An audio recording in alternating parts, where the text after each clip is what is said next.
So, hello guys, very good morning. So, today we are going to read chapter 11, Know Your Limits. Okay, the law of grandiosity. So, let's start.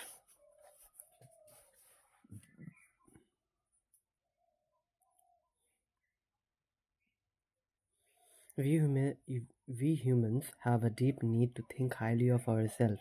If that opinion of our goodness, greatness, and brilliance diverge enough from reality, we become grandiose. We imagine our superiority, often a small measure of success, will elevate our natural grandiosity to even more dangerous levels.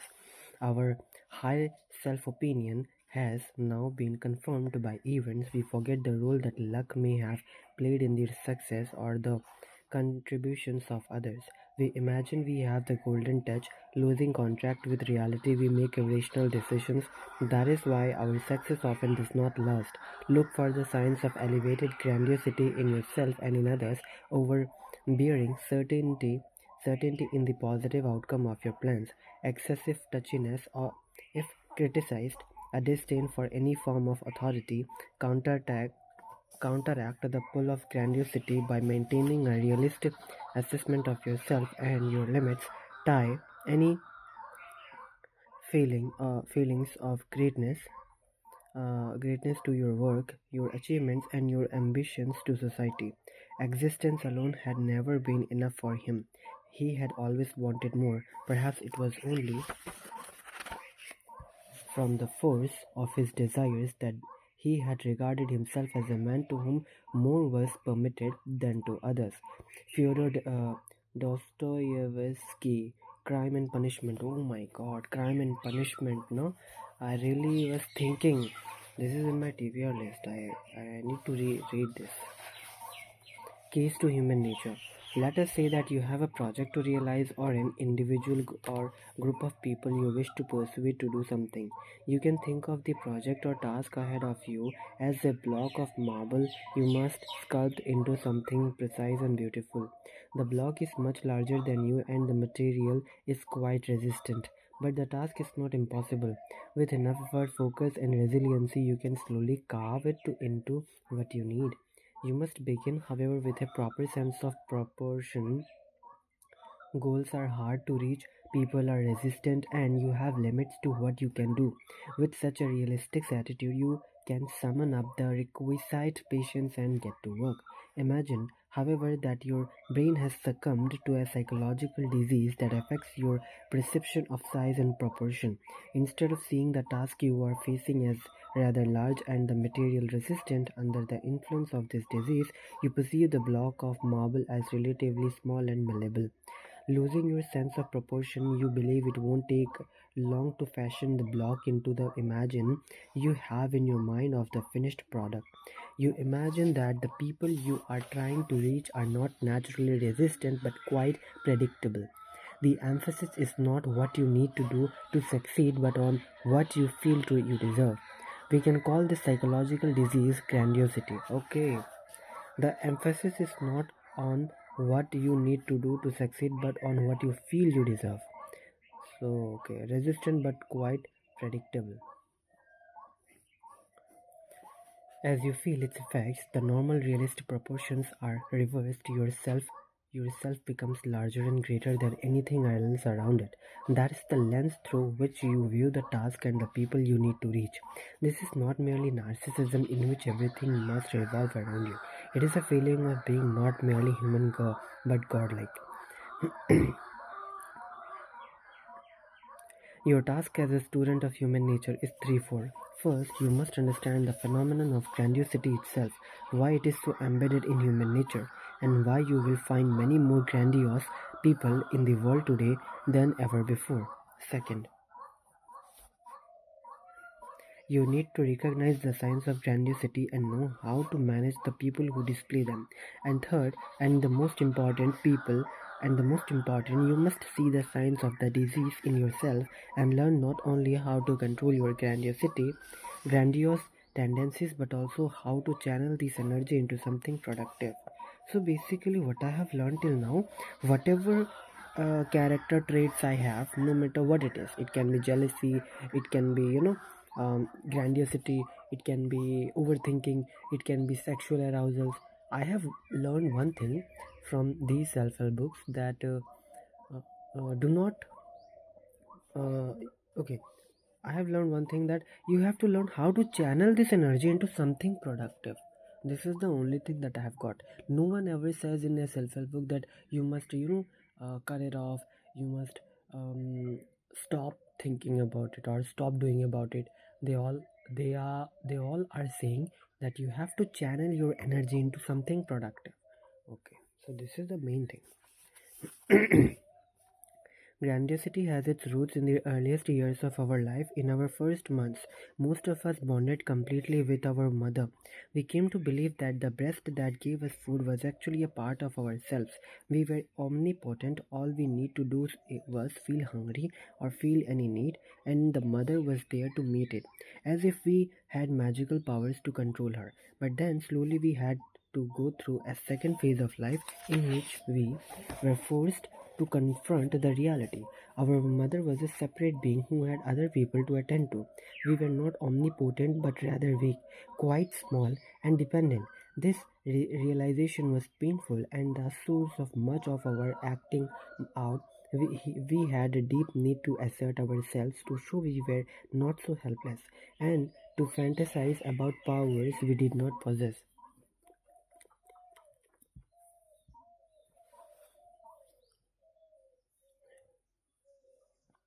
Some children do not go through that second phase in early childhood, in which they must confront their relative smallness, and these children are more vulnerable to deeper forms of grandiosity later in life. They are the pampered, spoiled ones. The mother and the father continue to make such children feel like they are the center of the universe, shielding them from the pain of confronting the reality.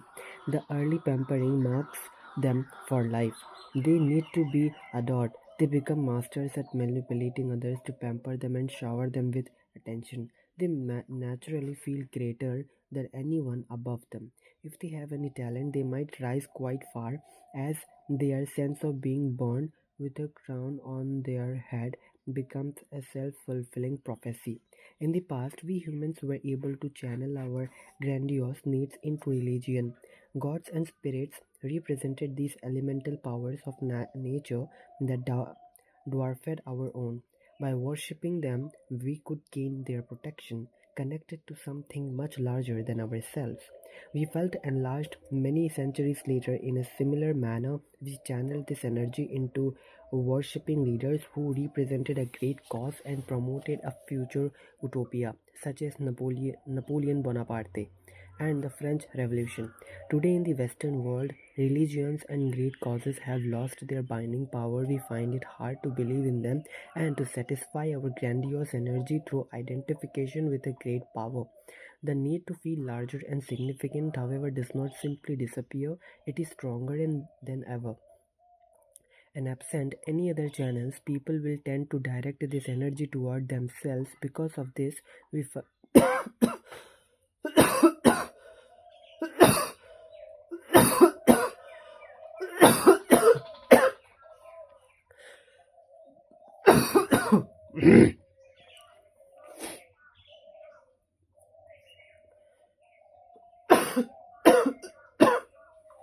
okay, where I was.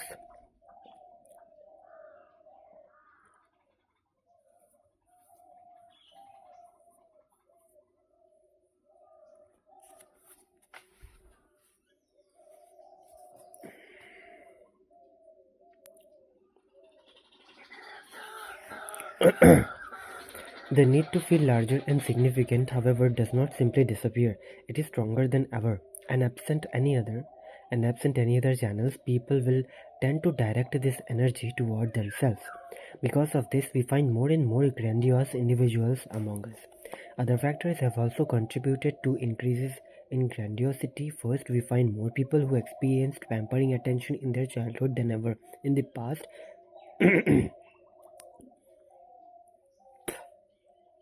Second, we find increasing numbers of people who have little or no respect for authority or experts of any kind. no matter the expert's level of training and experience, which they themselves lack. Without a sense of anyone rightly being above them and deserving authority, they can position themselves among the highest. Third, okay, so I have to mark this. This is third, and this is second, and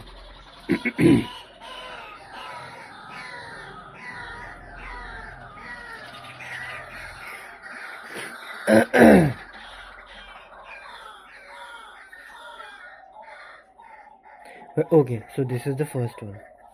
First, second, and third. First, we find more people who experienced pampering attention in their childhood than ever in the past. Second, we find increasing numbers of people who have little or no respect for authority or experts of any kind, no matter the expert's level of training and experience, which they themselves lack. Without a sense of anyone rightly being above them and deserving authority, they can position themselves among the highest.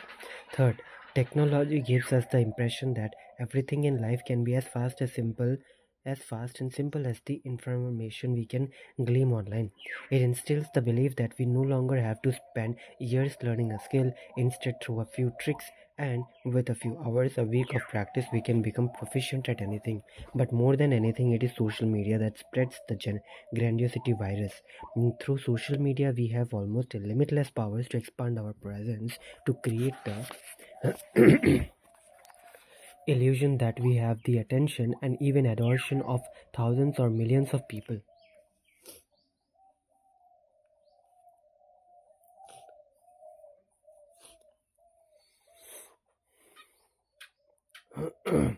With all of these elements combined, it is harder than ever for any of us to maintain a realistic attitude and a proportionate sense of self. In looking at the people around you, you must realize that their grandiosity and yours can come in many different forms. Most commonly, people will try to satisfy the need by gaining social prestige. People may claim they are interested in the work itself or in contributing to humanity, but often deep down, what is really motivating them is the desire to have attention, to have their high self opinion confirmed by others who admire them, to feel powerful and inflated. People still tend to idealize leaders and worship them, and you must see this as a form of grandiosity. By believing someone else will make everything great, followers can feel something of this greatness. On a more personal level, people will often idealize those they love, elevating them to God or goodness status by extension, feeling some of this power reflected back on them. In the world today, you will also notice the uh, prevalence of negative forms of grandiosity. Many people feel the need to disguise their grandiose urges not only from not only from others but also from themselves.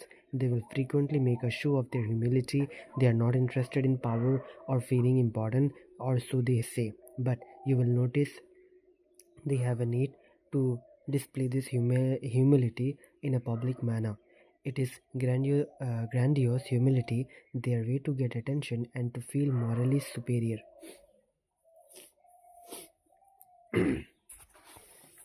A variation on this is the grandiose victim.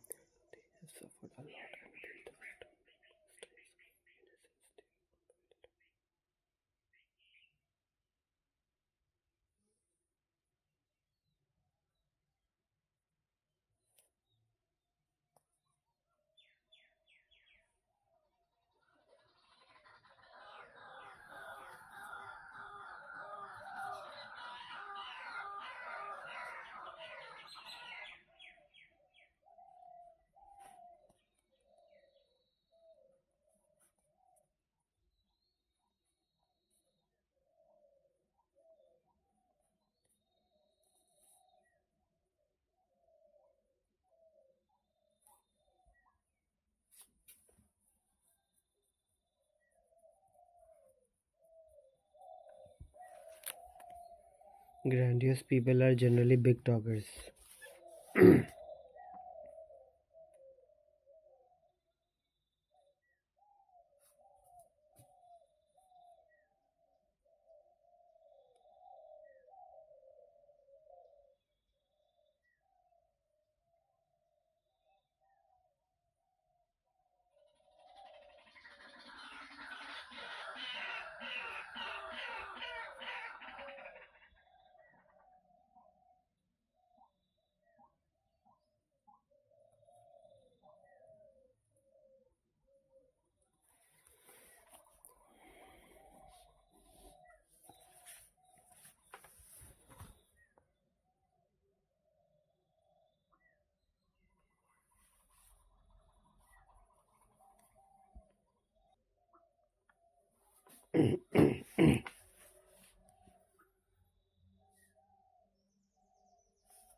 The grandiose leader. If people with high levels of grandiosity also possesses some talent and a lot of assertive energy, they can rise to positions of great power.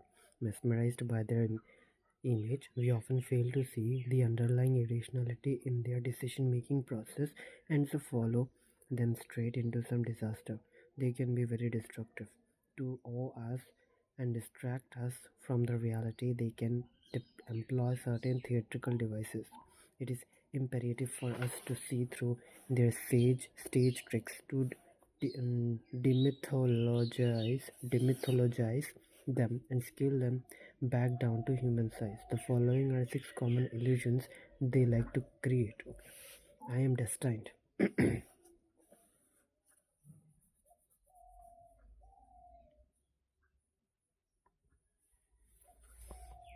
Grandiose leaders often try to give the impression that they were somehow destined for greatness. They tell stories of their childhood and youth that indicate their uniqueness as if fate had singled them out.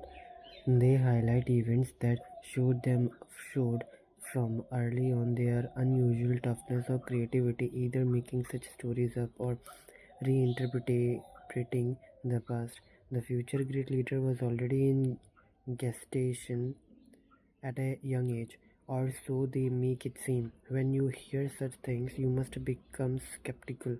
Look for the more mundane facts behind the tales of destiny and, if possible, publicize them.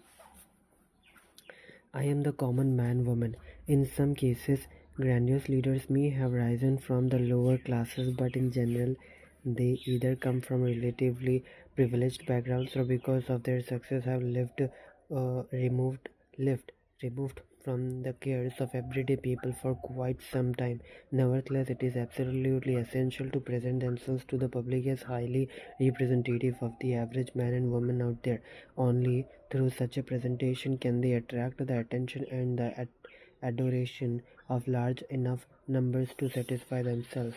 The trick grandiose leaders play is to place the emphasis on their cultural tastes, not on the actual class they come from. The public can now identify with them despite the obvious contradictions, but the grandiosity of this goes beyond merely gaining more attention. These leaders become vastly enlarged by this identification with the masses. They are not merely one man or woman, but embody an entire nation or interest group. To criticize them is to want to crucify the leader and betray the cause. If you notice such paradoxes and primitive forms of popular association and stand back and analyze the reality of what is going on, I will deliver you. These types often rise to power in times of trouble and crisis. They will be the ones to deliver the people from the many problems they are facing in order to pull this off. Their promises have to be large yet vague. The message must be simple to digest, reducible to a slogan, and promising something large that stirs the emotions.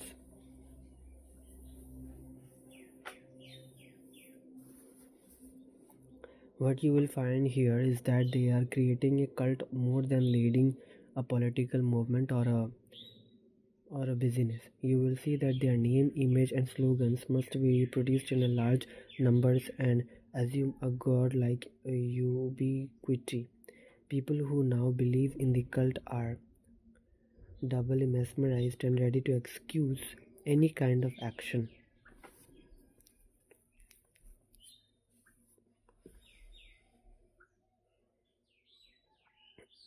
At such point, nothing will dissuade true believers, but you must maintain your internal distance and analytics powers.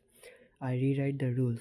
A secret wish of humans is to do without the usual rules and conventions in place in any field to gain the power. Wait a second. Where I was?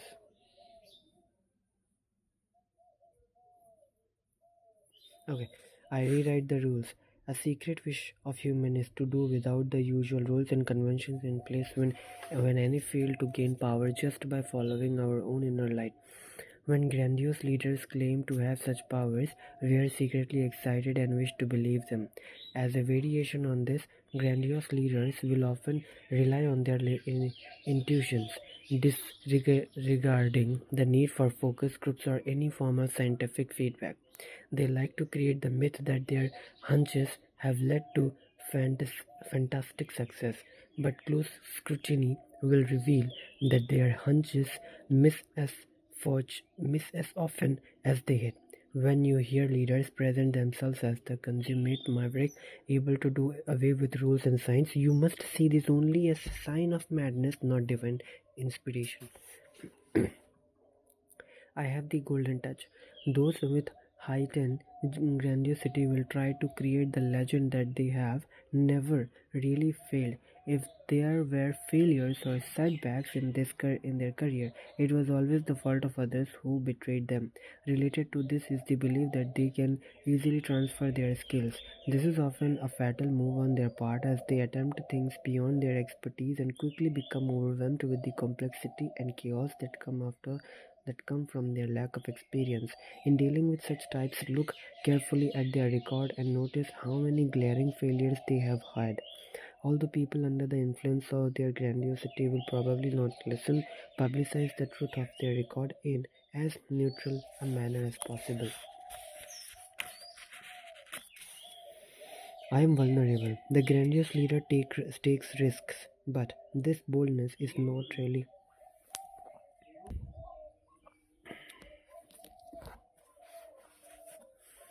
Although people under the influence of their grandiosity will probably not listen, publicize the truth of their record in as neutral a manner as possible. I am vulnerable. The grandiose leader takes risk, but this boldness is not really under control. These daring activities make them feel alive and on edge. It becomes a drug.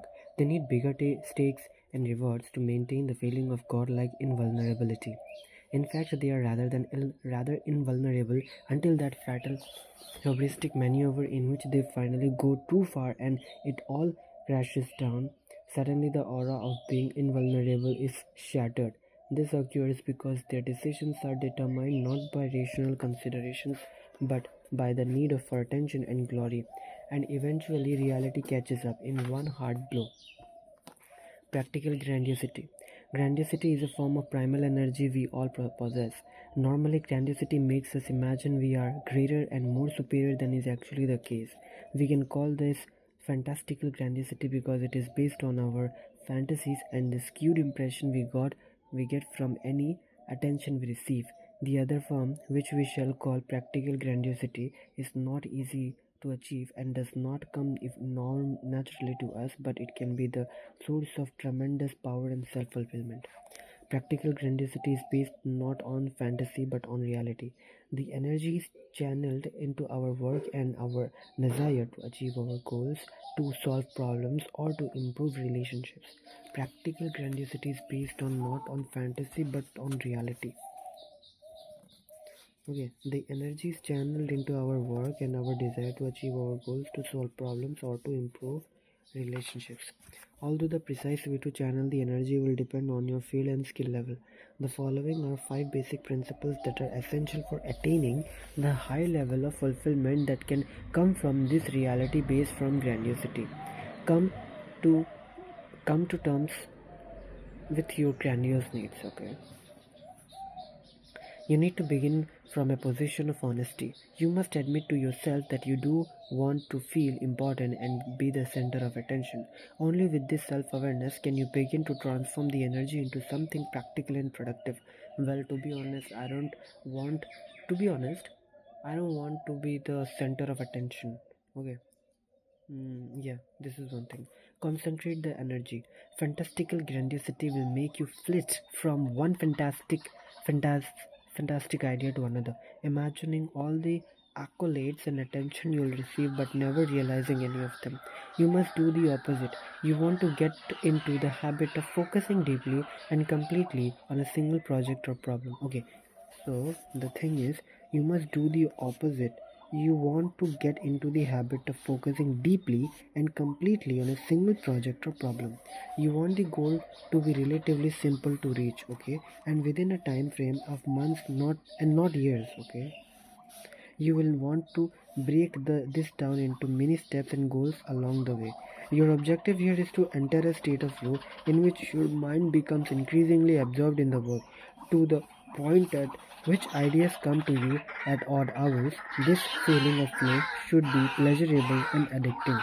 Related to this, you want this project to involve skills you already have or are in the process of developing. Your goal is to see continual continual improvement in your skill level, which will certainly come from the depth of your focus. Your confidence will rise. That should be enough to keep you advancing. Okay. Maintaining a dialogue with reality.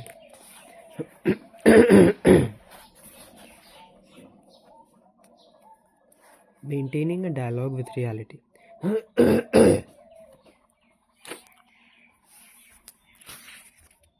So yeah, today I will read till chapter 11. Maintain a dialogue with reality. Your project begins with an idea, and as you try to hone, hone this idea, you let your imagination take flight. Being open to your various possibilities, at some point you move from the planning phase to execution. Now you must actively search for feedback and criticism from people you respect for or from your natural audience You want to hear about the flaws and inadequacies in your plan, for that is the only way to improve your skills. If the project fails to have the results you imagine or the problem is not solved, embrace this as the best way to learn. Analyze what you did wrong in depth, being as brutal as possible.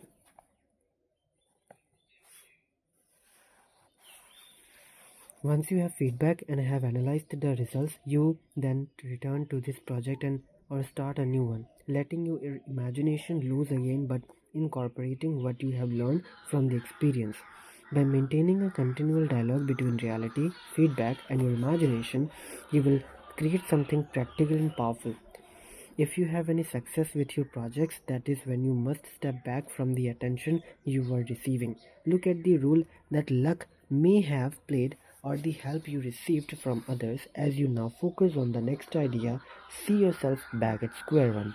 Never rest on your laurels or let up in your intensity.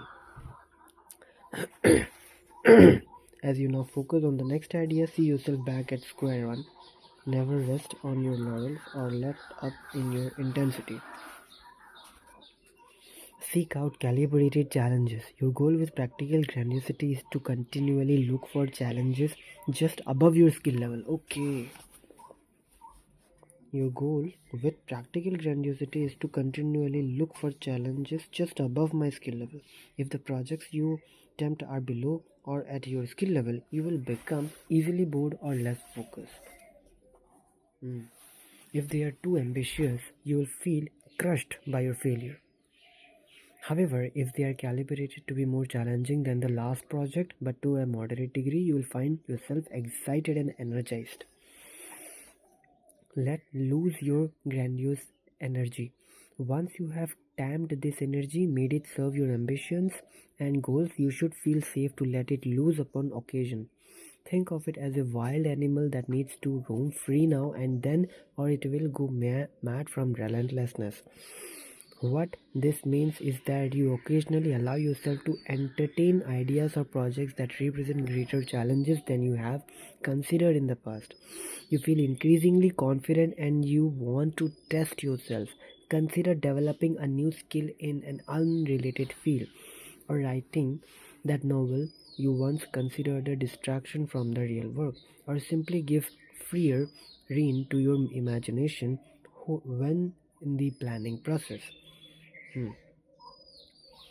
Then, overwhelmed by the afflictions I suffered in connection with my sons, I sent again and inquired of the God what I should do to pass the rest of my life most happily. And he answered me, knowing thyself, O Croesus, thus shall you live, be happily. But spoiled by the wealth I had and by those who were begging me to become their leader, by the gifts they gave me, and by the people who flattered me, saying that if I would consent to take command, they would all obey me, and I should be the greatest of men.